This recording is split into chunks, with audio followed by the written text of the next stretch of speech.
अब ऐसा है, हम लोग 3-5 दिन धूप में चल रहे हैं, ये कोई बहुत बड़ी पीड़ा नहीं है। आप उस नौजवान की पीड़ा को समझो जो 1.5-2 साल मेहनत करे, जिसके माँ बाप उसकी कोचिंग ट्यूशन के लिए पैसा इकट्ठा करें, किताब खरीदें, किराए के हॉस्टल में वो रहे, खाना पीना खर्च करे, 2 साल तैयारी के बाद वो पेपर लिखने जाए, पेपर लीक हो जाए और कैंसिल हो जाए, तो वो बेचारा बच्चा है, बच्ची ओवरेज हो जाए, उनके घर वालों पे क्या बीतती होगी। और जो पेपर लीक होता है ये करप्शन की वजह से लीक होता है ना।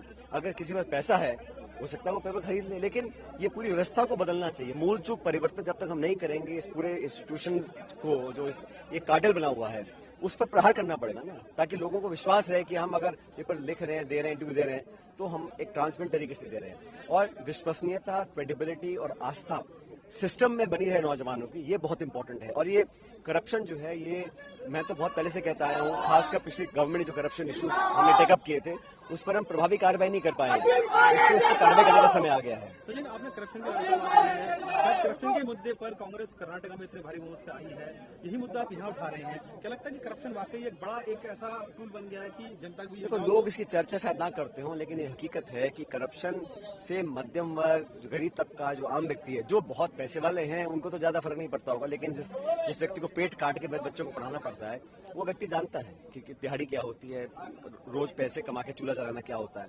तो उन लोगों को करप्शन सबसे ज्यादा प्रभावित उनको करती है, इम्पैक्ट करती है। और कर्नाटक में हमने जो आरोप लगाया था बीजेपी सरकार के ऊपर, 40% कमीशन सरकार, भ्रष्ट सरकार, वो आरोप कहीं ना कहीं सच लोगों ने माना, इसलिए कांग्रेस को भारी बहुमत दिया है। तो हमको जो विश्वास जनता का प्राप्त हुआ है वो हमारे जो करप्शन के एलिगेशंस थे और हमारी 5 गारंटीज थी उसको देखकर जनता ने दिया। अब हम जब सरकार बना रहे हैं तो हम लोगों को तो कार्रवाई करनी पड़ेगी ना, बम्बई सरकार के जो करप्शन इश्यूज थे उनको टेकअप करेंगे। ठीक वही मांग मैं राजस्थान में तो कर रहा हूँ, पिछले 4 साल से कर रहा हूँ। किसी कारणवश वो हम लोग उस पर कार्रवाई नहीं कर पाए हैं, उसके क्या कारण है मैं नहीं जानता हूँ, लेकिन मेरी तरफ से कुछ लोग कहेंगे कि आपने एकदम से क्यों किया। मैं 1.5 साल से आग्रह कर रहा हूँ, चिट्ठी लिख रहा हूँ, निवेदन कर रहा हूँ, अनशन मैंने कर लिया, सारी मैंने पूरी कोशिश कर ली, और मैं अब यात्रा निकाल रहा हूँ। भाई पब्लिक की आवाज सबको सुननी पड़ती है, तो इसलिए जन समर्थन हमको मिल रहा है क्योंकि हमारी इश्यूज इंपॉर्टेंट है। तो आखिरी सवाल है कि कांग्रेस जीत कर आई है, वहाँ उन्होंने ये कहा है कि वहाँ कांग्रेस एकजुट थी और तमाम जो नेता थे वहाँ पर भी इंटरफेयर काफी थे, लेकिन सबको कांग्रेस ने एकजुट किया।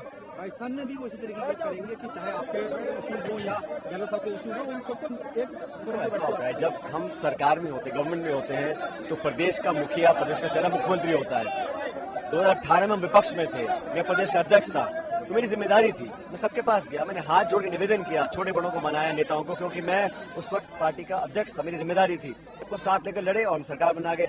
हमारे पास 21 विधायक थे 2013 में, 5 साल तक सबको साथ लेकर चले, तभी तो हम कामयाब हो सके। अब जब सरकार बन जाती है तो प्रदेश का मुखिया चेहरा मुख्यमंत्री जी होते हैं हमेशा, तो मुझे लगता है हमें साथ मिलने करने की कार्रवाई करने की जरूरत है। वही एक तरीका है आगे ये परंपरा को तोड़ने का, 5 साल बीजेपी, 5 साल कांग्रेस। लेकिन जो इश्यूज हैं, जो हमने अपने मुंह से वादे किए लोगों को, मैंने भी किए, गहलोत साहब ने भी किए, वसुंधरा जी पे आरोप लगाए ना हमने, खान घोटाला, बजरी घोटाला, लैंड घोटाला, शराब माफिया, सदन के अंदर लगाए हैं, हर पब्लिक मीटिंग में लगाए, प्रेस कॉन्फ्रेंस में लगाए। अब 4.5 साल बाद हम लोग कार्रवाई नहीं करेंगे तो जनता के बाद जब वोट लेने जाएंगे क्या बोलेंगे हम। तो मेरा तो बड़ा सिंपल सा निवेदन है, मैंने कभी किसी के खिलाफ कुछ नहीं बोला, मैंने कभी किसी को गाली नहीं दी, कभी आरोप नहीं लगाया, कभी अपशब्द का प्रयोग नहीं किया, संयम और सीमित भाषा में हर एक का इशू को रखा है। तो काफी एलिगेशन लगे हैं, वो तो क्यों लग रहे हैं आप समझो ना। मैं इशू उठा रहा हूँ करप्शन का, मैं इशू उठा रहा हूँ पेपर लीक का, 3 साल तक नहीं लगा किसी ने भी। तो एलिगेशन लगाना बड़ा आसान बात है ना, क्योंकि मैं एलिगेशन लगा सकता हूँ आपके ऊपर, आप 5,000 करोड़ रुपए खा गए, उसका तो कोई तर्क नहीं है। एलिगेशन लगाने में कोई खर्च किसी का होता नहीं, लेकिन एलिगेशन लोग देखते हैं आपके एक्शंस क्या हैं। और 25 साल से इस प्रदेश में जो हो रहा है हम सब देख रहे हैं, 5 साल बीजेपी, 5 साल कांग्रेस, ऐसा क्यों? तो लोगों में हमारे विरोधी भ्रम फैला सकते हैं कि हो सकता है कुछ अंडरस्टैंडिंग हो। अगर हमको वोट लेना है जनता का दोबारा से, तो हमको प्रूव करना पड़ेगा कि हमारी अंडरस्टैंडिंग नहीं है। मैंने कभी ऐसा कहा ही नहीं है।